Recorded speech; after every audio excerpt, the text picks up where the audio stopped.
Appreciate it. Appreciate you. Perfect. Thank you very much. How's everybody doing? I thought that was a great introduction right into the very end. And then the prissy part. You'd be happy to know we're at Renee's table here, and the cookie platter is completely full.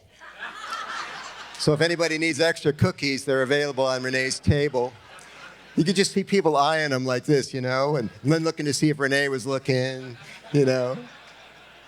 So good to be with you. Thank you so much for the invitation to come back. It's a pleasure to be with you. I am going to teach you today, help you today. I think you already know some of this stuff, but I'm going to help you be better at hosting amazing meetings. Presidents-elect, raise your hand. Look at this. It's an army. You are going to host 50 more meetings next year than you hosted last year, including, and also 12 BODs. Everybody? Board of Directors, right? So you're going to be in front of the room quite a bit. I'm going to help you with that.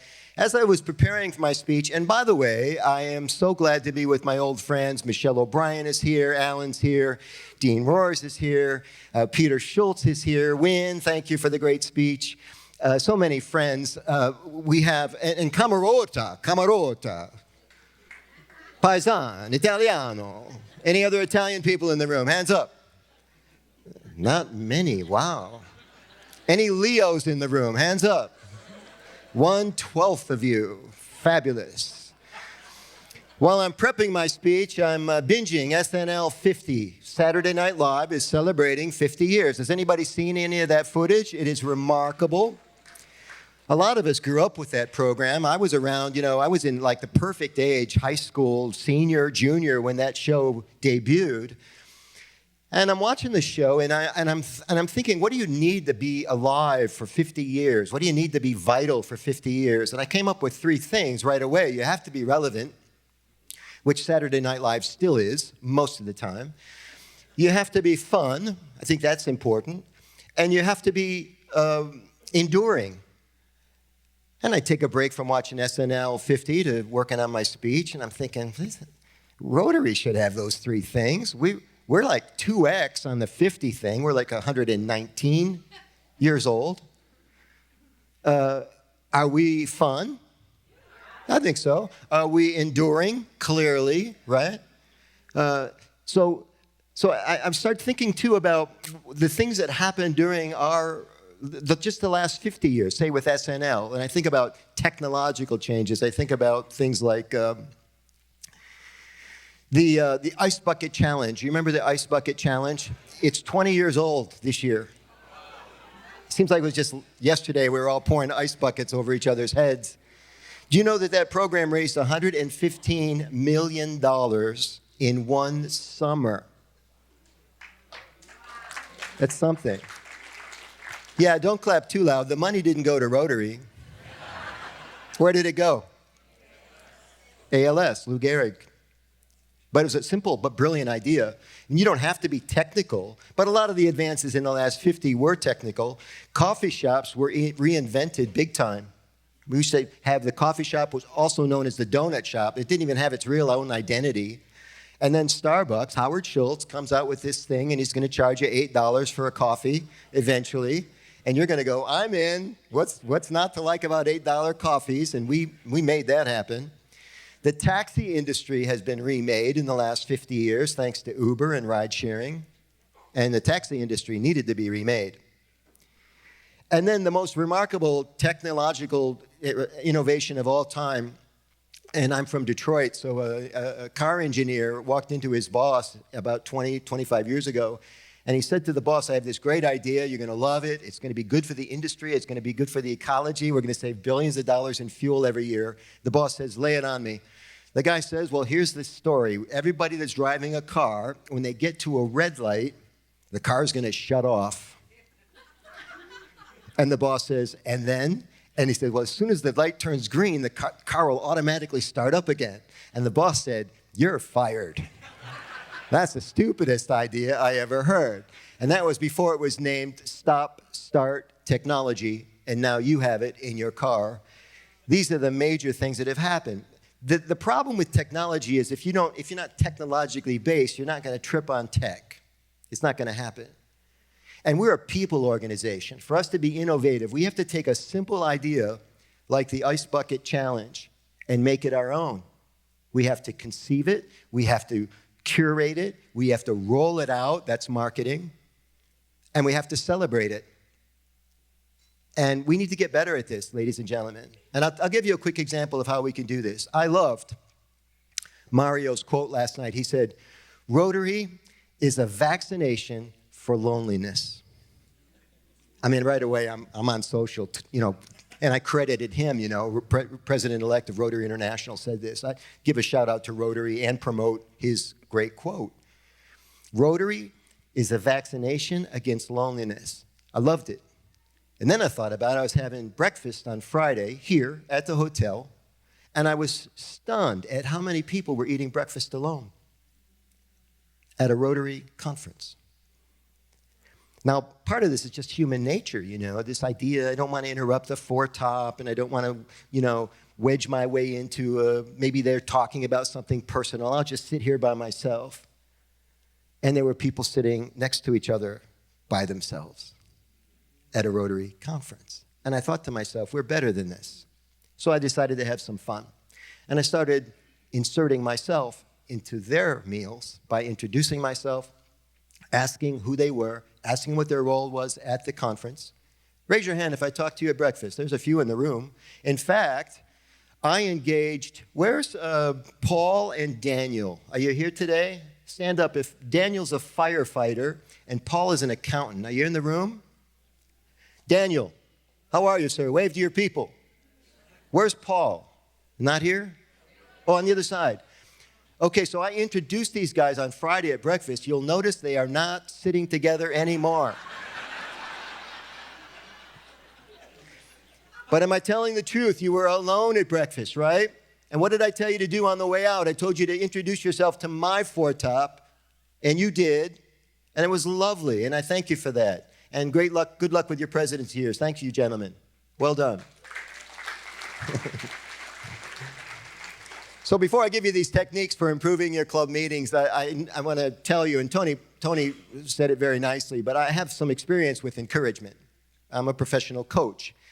Now, you should know that there are people whispering in your ear as you're getting ready to be president. They whisper in your left ear and they whisper in your right ear. And one of the sides are called positive angels, and they give you really good advice, valuable consult. And there are people that talking smack into the other ear. And you have to decide which ones you're going to listen to, because you can't listen to both. If you listen to both, they cancel each other out. Beethoven, the great composer, sadly went deaf very early in his life. And as he was diagnosed, if they used that term back then, as he was diagnosed with deafness, his coaches, the people that cared about him most, his mentors, said to him, Ludwig, we're so sorry about your deafness. You're going to have to give up music. You can't hear. How can you compose? How can you create music if you can't hear? But did Beethoven listen?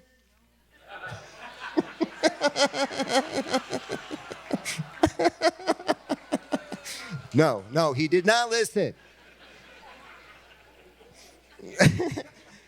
He was deaf by 30. He died by age 56. And we just found out, just last year, doctors found out that he died of lead poisoning. And the doctors that figured it out billed for 297 years of billable time as they diagnosed Beethoven's death. All right, get out your pens. We're going to talk about how to become an amazing front-of-the-room person. You can use this stuff at your work as well, everybody. I'm going to give you 6 ways to rock your meetings. The first one is a platform springboard from Renee's great talk this morning, which is health. It's in this order. You take care of your health first, then you take care of your family, then you take care of work stuff, and then you do Rotary. And that doesn't mean you do Rotary at midnight. You can do Rotary first thing in the morning. You can do it throughout the day. I like to do Rotary at the edges of the day, because Rotary is not my whole life. It wasn't even my whole life when I was a governor. I had exercise programs. I had stuff I wanted to do. We found a way to make it fit. Yes, it was like a game of Tetris, trying to organize the day, but you can do it. If I can do it, you could do it. There are people that say you can't be you got to be retired to hold an important office in Rotary. I was a traveling speaker in my district governor year. You can do it. I would fly home from the airport to go home to ring the bell for my club and go back to the airport again. You can do it. Okay, so, and by the way, we were in the line for the buffet for lunch, and I heard the hotel people talking, because this is the second meal they've served today, and I heard the hotel people, they're watching the buffet, and they go, people are eating differently at lunch. They did. Not only than they did at breakfast than they ever have before. What's going on here? The second piece is engagement. You have to get better at engagement if you're going to lead from the front of the room. I'll give you some examples. The first is compliments. You should get really good at giving compliments if you're going to be the president of your club. There are two types of compliments, everybody, inside and outside. Outside compliments are the foundation of our society. We see it, and then we say it. So we see a color that somebody's wearing, that color looks good on you. Did you get your hair cut? You got some sun last weekend. We see it, then we say it. And people love these kind of compliments, but they don't hold a candle to inside compliments, and these are the things you cannot see about the other person. Like what? Their energy, their spirit, their enthusiasm, their sense of duty, their honor, all those things. You compliment people on stuff on the inside, and they will move closer to you. They will be your posse because they'll know you get them for who they are. It's a beautiful thing. Inside compliments. I want you to do something called name checking. It used to be called name dropping. It's now called name checking. I did a cluster of them at the beginning of my talk because I know people like to hear their names. And you should do that at all your president meetings. You should be doing shout outs to people. You're really good at this. It's so good to see you. Nice to see you. So don't get all mired up in your own duties and forget that you actually have live people in the room that want to hear their favorite word, which is what? Their name. Excellent. Thank you. Also, I want you to use something called the 5-column business or 5-column agenda. It's a meeting agenda. I'm going to do the 5 columns for you from left to right. Here we go. The first column is how many minutes the segment will take. If you're doing a 1-hour meeting, the first segment may only be 3 minutes, and all those segments will add up to 60. So the first column is how many minutes the segment will take. The second column is the type of segment it is. Only three things happen in meetings. Am I going too fast for you? You got it? 3 things happen in meetings. Announcements, discussion, and action. Those are the only 3 things. Announcements are very quick. Discussions take time. Even action, a vote to do something, happens pretty quickly. And you can budget your time accordingly. If somebody says, we need to talk about this, no, we don't need to talk about it. It's just an announcement. The third column is the topic matter itself. The fourth column, the fourth column is the champion of the topic. Don't make yourself the champion of every topic, or your club will get what's called president fatigue. Some of them have it already, and you haven't even started yet. President fatigue means they shut off when they hear the sound of your voice. There's too much of it. When you have other voices in the meeting, it's like changing the gears in the car, in the old stick-shift cars, when you change the gear in the car, and it jolts a little bit. If a man's been talking for 20 minutes and a woman starts talking, everybody goes, what's this now? And vice versa. So you want different voices in the meeting, and different champions will help you get there. The 5th column is results. What happened as a result of all of this stuff we did today? Did we make a decision? Is it still on the agenda for next week, or is it falling off because it's not important after all? So the 5-column meeting agenda. The third component I want to share with you about how to be more effective with meetings is influence. Influence. Now, Rotary is what's called an egalitarian organization. That means we're all the same. I'm no better than you. You're no better than me. We're all the same. We're all equal. Sounds good on the surface. But as president of the club, you cannot be like everybody else. If you're like everybody else, nobody's going to listen to you. You must be presidential. And here are some quick ways to do that. I want you to think about marrying your superpower to the Rotary cause of your choice through your club, through the lens of your club. So, for example, if you're good at logistics, or you're good at marketing, or maybe you're good at numeracy, you're good with numbers, you're probably in the right kind of person to schedule what's called a 100-person event for your club. I'm a big proponent of 100-person events because in a relatively small town, if you put 100 people in a room for something, it's a thing. People like that. The media shows up. People are talking. Everybody's going to this. It's called critical mass in marketing. And you want to do events that have critical mass. So 100 people is a critical mass type of a program. Also, you would use something that, I call it the yell, it's a kind of a mean phrase, yell at the dog voice. You know, how many of you have pets? Pets? Hello, in the stripe, do you have pet at home? Nothing. Nope. Do you not like animals? What the? Okay. Pet? Used to have a cat. Oh, great. Your cat just died. Sorry. Who's got a dog? All right. What's the dog's name?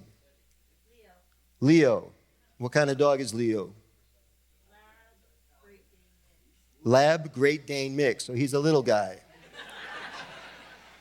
Does Leo ever do anything wrong? Daily.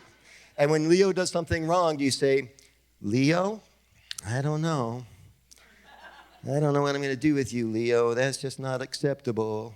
Or do you yell at the dog? Yes, you do.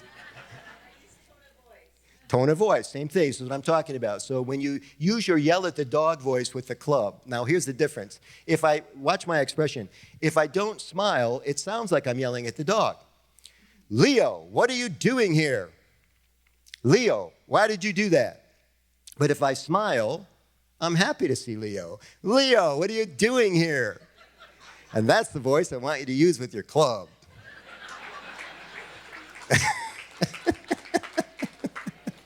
Don't tell them the backstory, just do it. Also, some of you will be charged with reading at the podium because President has to do lists and read stuff. So I'm going to show you a technique for not getting lost. Because when you get lost in the front of the room, it's a demerit. Your club won't see anything because they're cool people. But if you're befuddled all the time and you're confused all the time, it's going to start to show up on your record somewhere. So if you're, for example, imagine, sir, would you stand up and hold the microphone for me? Just hold it right there, thank you. So imagine now I'm at the podium, the mic's here, and so if I'm right-handed, I'm going to gesture and wave, you know, I'm going to gesticulate with my right hand. My left hand, I'm using my index finger to read down the list because I know I don't want to read to my club, so when I look up, if I don't have any indicator of where I'm at, when I come down, I'm lost again. So that index finger never leaves the page. And I'm talking and reading and talking and reading, and that's how you don't get lost when you're reading at the podium or the lectern. Yeah, you're welcome. Okay, let's do the fourth piece, which is marketing. I made a bold statement on social some time ago, and I have a group on Facebook for marketing. It's free. It's called Get the Word Out Now. And it will help you grow your club and raise more money and get attention. It's free. Get the word out now. And I posted on the site, I said, you know, if you're a president-elect of a club and you're not on Facebook, it's going to be a long year. Because that's how we market now. Facebook is free. And Rotary doesn't have money to market. Most of the time, we don't. And the president's not on Facebook. Our club had a speaker chair for a long time that wasn't on Facebook. And people would ask questions about the speaker, and the speaker chair is like, la, la, la. They don't see it. They're not on Facebook. They're asking if they can speak to the club. Speaker chair doesn't see the message. You got to play you got to fish where the fish are. You got to play in traffic if you're going to do marketing. When you post to Facebook, I want you to look for something called a 10 response post. 10 response posts. So anytime you post on behalf of Rotary, you should do this with your personal post too. You're looking for 10 pings back from people. Now, all posts aren't created equal. A like is the least valuable. When somebody likes your post, it's worth something, a little dopamine hit, but it doesn't have the currency of a comment. And a comment doesn't have the currency of a what? Of a share. That's the holy grail. You get people to share your stuff, that means it's worth something. If they don't share it, it's not worth anything, you see? And so when you're promoting events, remember that. You want to get 10 response posts if you can do that. Those of you emailing, and please tell me you have two lists in your club. You have a club list and you have a Friends of Rotary list. These are the people that would come to your events, donate money, do things for the club. If your club has 30 members in it, your distribution list should be 100x. That's 3,000 people in your community. That's how you get 100 people to come to your event. You build that list, you curate it, you only send them good news, and then they patronize you. That's how it works. Most clubs are terrible at this. They don't have the patience to curate the list and collect the emails. But it's not hard. If you do email, group emails, that kind of a thing, bulk emails, you're going to look for a kind of a chain of events. The first thing you have to get is what's called a delivery rate. So if you have 3,000 people on your list, you're looking to see how many people actually took delivery on it. Do you have a lot of dupes? Are there people that have been deceased that are on your list? They're not opening your mail. So once you get the open rate, then you're looking at the delivery rate. You're looking at something called the open rate. How many people actually opened your email? Because if they didn't open it, it's like they didn't get it. Then you're looking for something called the read rate, which is very difficult to measure. And the holy grail in email is what? Click-through rate. It's called CTR. You knew that. CTR. Did they click on something in the email? And that could be measured easily too. It's a registration link. It's a chance to donate money. Did they click? Because if they're not clicking, you're not doing it right. You could do it better, is my point. And that's how you do email. So we've got health, engagement, influence, marketing, now time management. Listen to me carefully. This is probably the most important thing I'm going to say to you today. Presidents, the work gets done between the meetings, not at the meetings. There's too much eating and food spitting at your meetings. The work gets done between the meetings. And I believe this so fervently when I was in charge of stuff. I'm kind of in a different space now.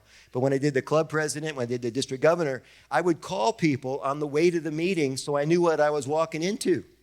It was almost like a Saturday Night Live skit. I would call them and they'd say, yeah, Michael, what do you call? Did you dial me by accident? I'm going to see you in a few minutes. And I said, no, I haven't heard from you all week. I want to make sure that you got done that thing we said you were going to do. Oh, they got the hang of that pretty quick. I was going to call them on the way to the meeting. It became like a joke. And then I would call people right after the meeting on the way home because I knew where to find them. They were in their car.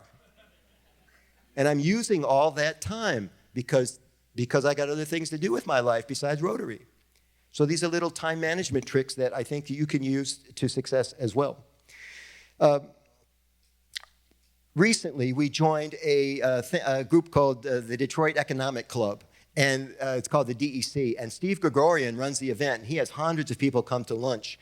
And it's interesting because Steve's got this little motto when he's wrapping things up. He says to the group, on time, every time. On time, every time. And I look at my watch, and son of a gun, he's ending the meeting right to the minute. You have to value other people's time. You know that, right? And so I know a lot of clubs, they couldn't get out on time if the fire alarm went off at exactly the time the meeting ended. People wouldn't leave. So you got to make it clear to people, we're starting on time, we're ending on time, and they will perform for you. Finally, we have legacy. This is not about ego. This is not about you, being more important than the club or anything else. Just think about the answer to this simple question. How will people remember this next year, your year, 5 years from now?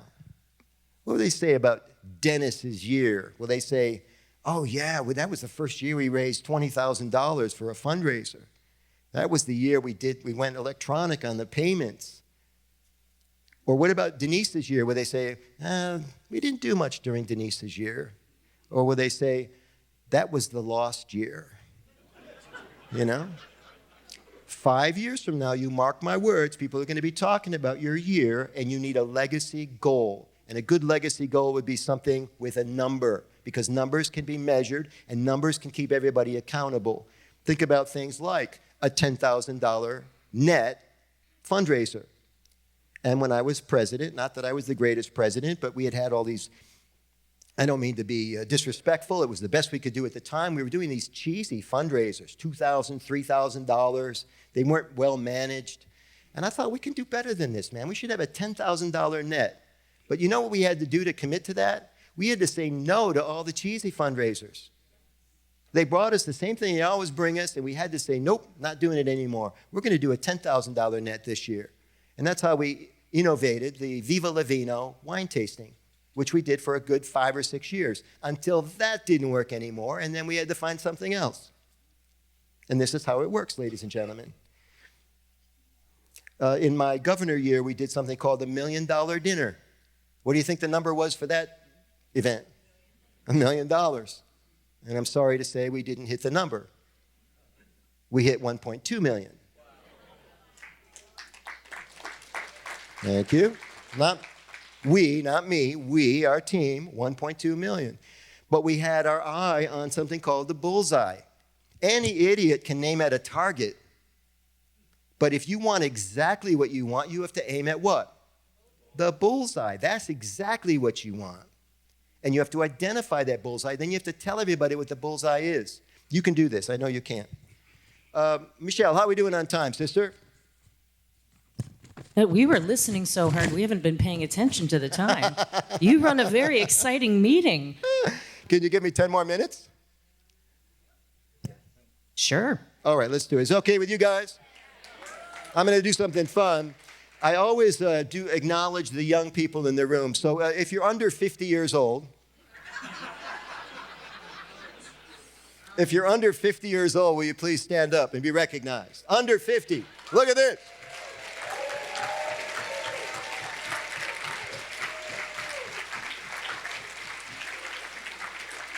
Remain standing.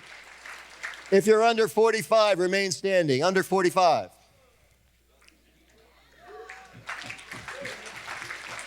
Look at this, hiding in plain sight. And I want to point something out. This happens everywhere I do this. Tony said I spoke in 6 countries. I've been on 6 continents, much of it, many dates with Rotary. The young people are always in the back of the room. And I'd like to change that. I'd like to see you in the front of the room more often, starting at dinner tonight. Deal? Deal? You don't have to be invited up here. You just come sit here. Yes? Yeah, the young people, I don't know. I'm not sure which is the salad fork. If you're under 40 years old, remain standing. Under 40. This is my favorite corner back here. Under 40, look at that. Under 35. Under 35.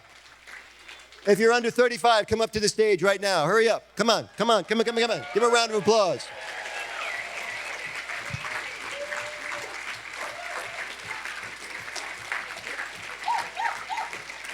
Alan. Am I doing this right, Alan? There we go. Oops, I just moved past it. Come on up with me. Yeah, line up behind me. I want to see you. Right here, and you're going to have to squeeze together because we have quite a few. Look at this, under 35.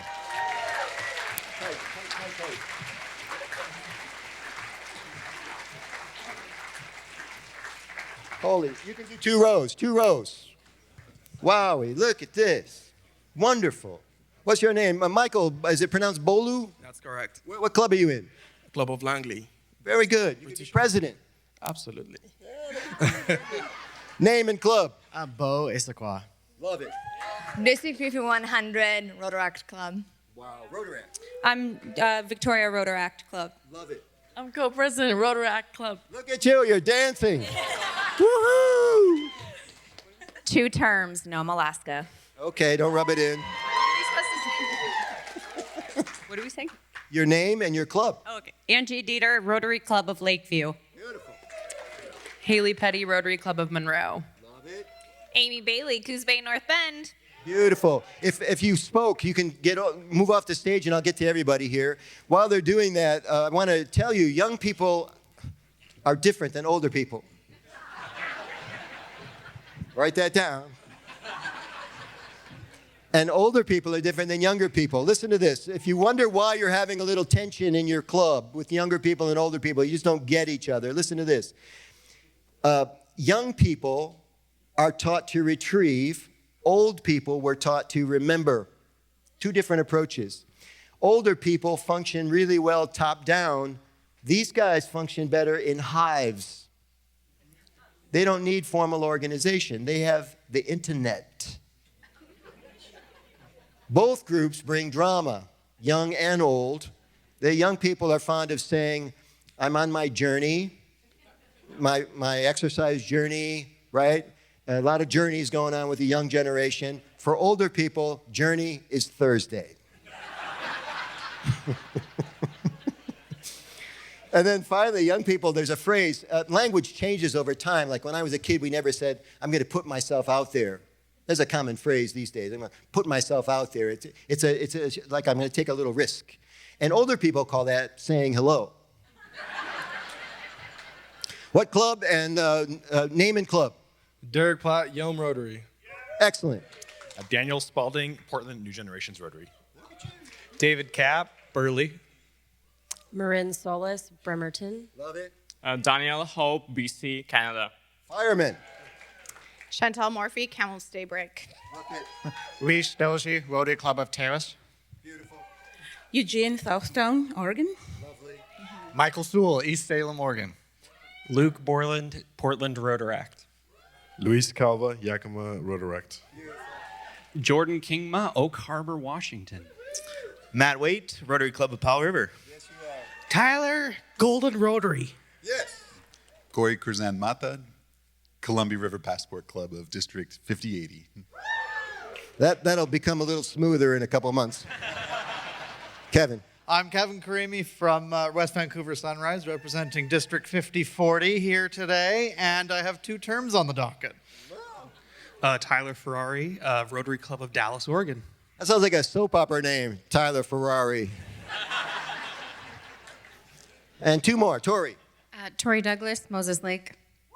Brandon Douglas, Moses Lake. How about a round of applause for our youth? Get out of here. Go back to work.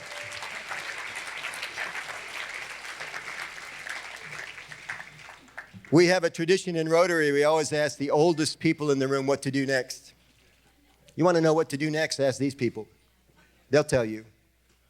They'll give you options too. Wynn was right. You're not perfect. You're going to make mistakes. I'll go a step further. You're going to make some people angry. If you change your club at all, you're going to make some people mad. You cannot make everybody happy as a leader. You know what makes everybody happy? Tacos. Close. Repeat after me. I am not a taco. That's a hashtag if I've ever heard one. I am not a taco. You are both amazing, awesome, and you are flawed. Some of you are deeply flawed.